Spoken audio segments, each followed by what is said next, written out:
അപ്പോൾ എല്ലാവർക്കും good morning. ഇന്നപ്പോൾ April 13 അപ്പോൾ നമ്മൾ കേരള ടു സിംഗപ്പൂർ യാത്ര ആരംഭിച്ചിട്ടുണ്ട്. അപ്പോൾ എല്ലാവരെയും അറിയിച്ചു കൊള്ളുന്നു. അപ്പോൾ നമ്മൾ എറണാകുളം ടു കൊടുങ്ങല്ലൂർ റൂട്ടിൽ പോയതുകൊണ്ട് ഞാൻ രാവിലെ ഇറങ്ങി 10 കിലോമീറ്ററോളം യാത്ര കഴിഞ്ഞു. ഇപ്പോൾ ഞാൻ മഴയത്ത് വയർത്ത് നനഞ്ഞ് നിൽക്കുന്നതല്ല, വയർത്ത് കുളിച്ച കുറേ നാൾക്ക് ശേഷം സൈക്കിളോട്ട് വീണ്ടും തുടങ്ങിയ. ഓ എൻ്റെ അമ്മോ, ഒറ്റയ്ക്കല്ല, കാണിച്ചു തരാം.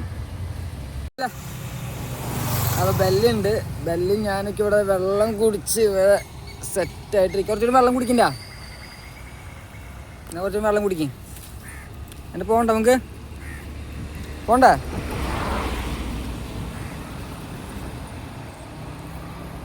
സൈക്കിളൊക്കെ എന്താ ഇവിടെ സെറ്റാക്കിയിട്ടുണ്ട്. എൻ്റെ അമ്മ വിചാരിച്ചാലും കൂടുതൽ വെയിറ്റ് കൂടുതലാണ് കുട്ടിക്ക്. ഞങ്ങൾ 2 കാലം വിളിക്കാൻ നിൽക്കൂട്ടോ.